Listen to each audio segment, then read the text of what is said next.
Hello, everybody, and good evening. It is AJ, the Average Gamer 714 on this YouTube channel, also on Twitch and Kick, the Average Gamer 714, and when I stream to TikTok, it is at AJYTecha. Welcome to the channel. It has been a long time since we've done just a standard video on this channel. I've been going live over the last couple weeks on YouTube.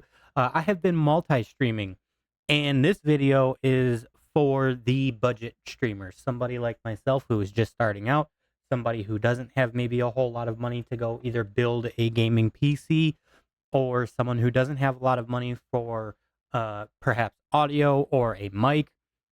These are some things that have costed me right around maybe about $100 total, um, just for hardware stuff. There is a bit a software that I will like to discuss.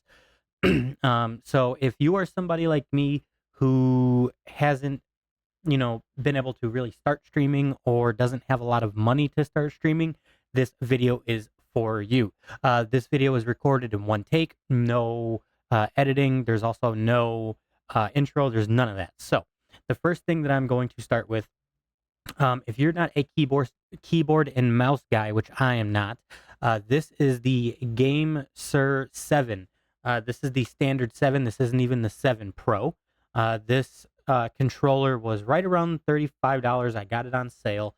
It's got two paddles that are in the back that you could program through the Game Sir software, which is free, by the way.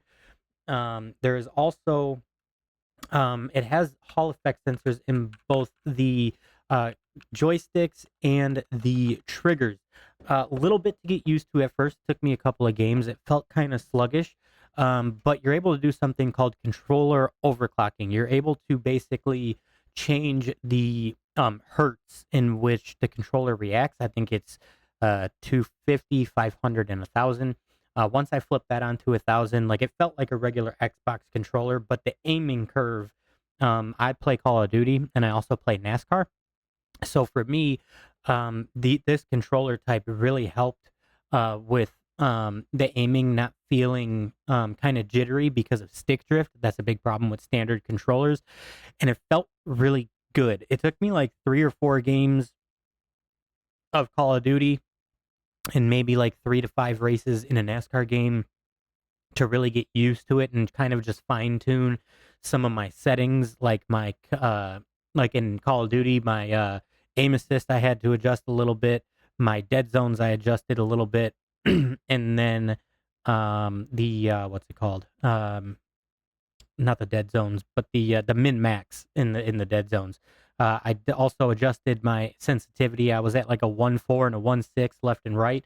I went all the way up to a 2 and a 2.2. So I was able to adjust that, and then I brought my like aiming sensitivity multiplier down just a little bit, so that when I'm actually aiming in, it felt the same as it did with the slower aiming sensitivity. On the NASCAR side, basically all I did was just adjust my overall sensitivity input and then my min max on my left joystick.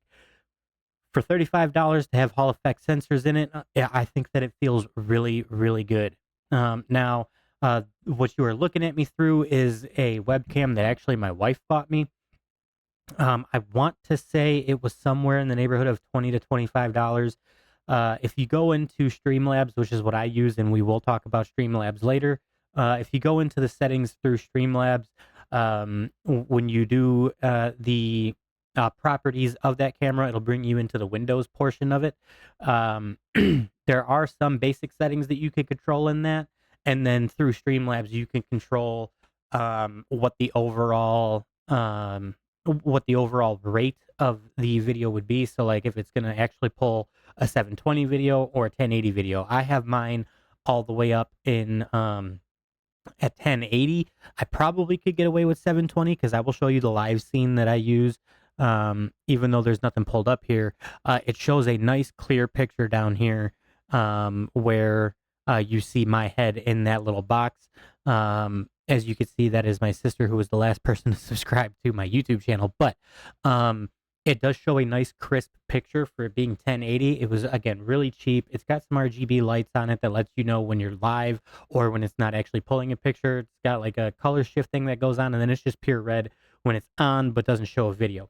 I want to say that was somewhere around $20, but I'd have to ask my wife, so don't quote me. But if you just go on Amazon, you can look up any 1080 USB webcam, and that's what I use. I know that a lot of people use proper cameras, and then those are for the high end streamers. Again, I'm just starting out. I don't have that.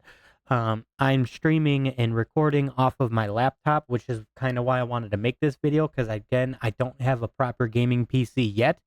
But so far, this laptop has been serviceable for the games that I play. I know with the new gaming cycle coming up, I'm looking at building a PC. I have a list together. I'm buying parts kind of here and there out of my paychecks. I just got to make sure that bills are paid before I go and spend money on these things. So I have a laptop. It's an MSI Thin 63. It's got a Core i5. It's got a GeForce RTX 3060 Ti graphics mobile chip. I think it's either a 3060 or a 3060 Ti. But again, for what I do, the laptop has been serviceable. I am looking at a second monitor just so I can have chats pulled up on a different monitor, because I pull it up on my phone and I kind of got to go back and forth between all the streaming platforms just to be able to see it. It's kind of a headache. But the mic that I am recording with right here, this is the Toner T310. And this microphone with the boom was $35 on sale on Amazon.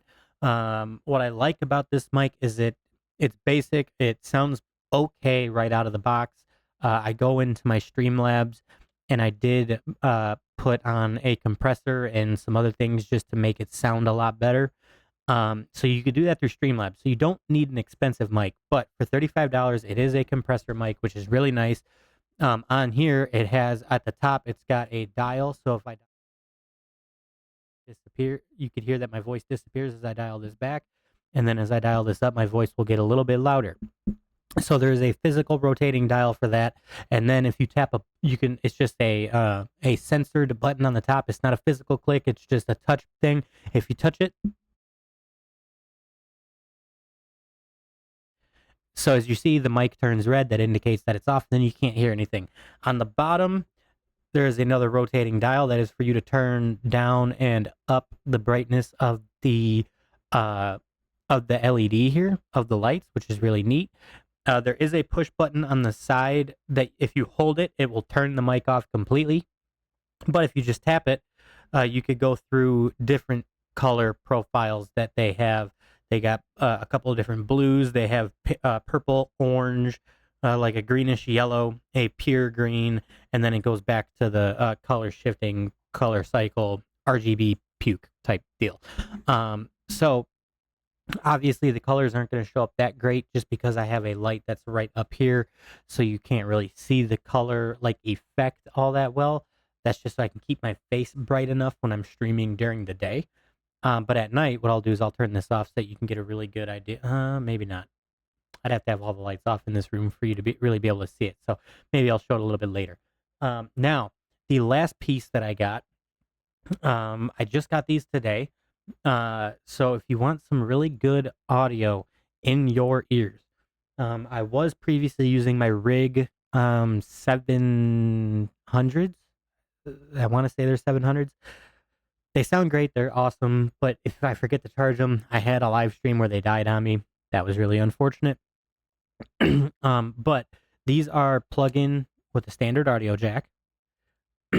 These are the KZ-ZSN Pro X's. These are in-ear monitors, IEMs. And those ones were $22 after shipping and taxes. Now, I went the cheap route on these just because I've never had IEMs before and I didn't really know how they were going to fit, feel, and or sound. I've been playing around with these for a couple of hours now. I played some YouTube videos.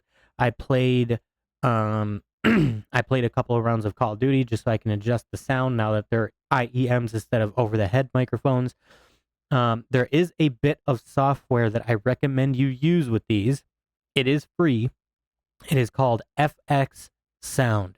Just as it sounds, FxSound.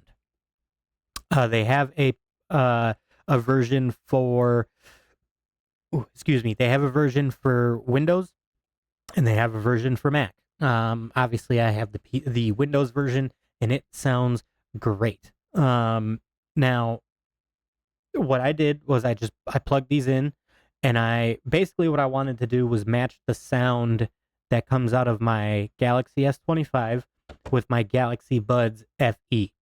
I love the sound of that. I have just a basic equalizer on that phone for music when I'm at work. I love the way that it sounds. So I had a headphone from my phone in this ear. I had my IEM in my left ear, and I went into FxSound, and I basically just kind of played around with the sound quality just until I could get what I wanted. So what I did was I loaded the software. There's a little drop down bar where you can get different presets. You can download the bonus presets, and that's what I did. I downloaded the bonus presets. I applied the same preset that's on my phone, and then I just tweaked it just a little bit till I got it to sound like what I wanted.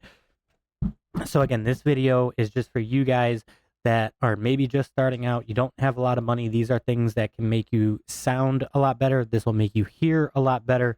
And again, if you're not a keyboard and mouse guy like myself, this is a controller that I think is well worth the money. So these are things that cost right around probably about $100 to $120 with shipping and tax included.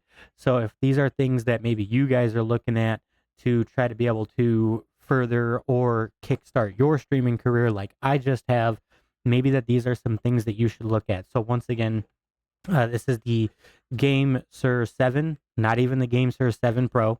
There is a free software that you could download with that to be able to tailor the controller settings to the way that you want. Then I have the Toner TC 310 mic. It sounds really great out of the box for the price that it is, but then you could go into Streamlabs and you can further enhance the sound with that through filters and everything else that Streamlabs has. And then for the headphones, it is the KZ ZSN Pro X's. Again, all these things combined, about $100. I strongly recommend them to anybody who is just starting out. And now for the last part of this, before we go, we're going to talk about Streamlabs. I know that there's a bunch of different OBS softwares out there. This is the one that I use, and this is why. When it comes to other OBS softwares, if you want to multi-stream, you have to basically encode each stream individually and send them out. Streamlabs, your stream actually goes to their cloud service first, and then they push it to the platform that you are streaming on. Since I started right out of the gate wanting to multi-stream, I multi-stream to Kick, Twitch, YouTube, and TikTok all at the same time, so that is 4 platforms. They have a ultra version of their Streamlabs, and that allows you to multi-stream and only have to encode your stream and process it one time on your GPU, which again, for a guy like me who has a laptop with a RTX 3060 Ti mobile chip, this is rather good for me. It costs about $28 a month. It might be $30 after taxes. I'm not sure. But that allows me to only do one stream on my end, and they multi-stream it for me on their end. So these are the things that I like to use to stream. I hope that this video is very helpful to the rest of you. I think that it definitely is. So if you guys have any comments, questions, you guys could definitely comment it down below. And yeah, 5 days a week we are live at 5 p.m., sometimes 3 p.m., depends on what time we get out of work. But for those of you that watch this video, I appreciate it. Again, comments down below, and we will catch you in the next one. See you guys later.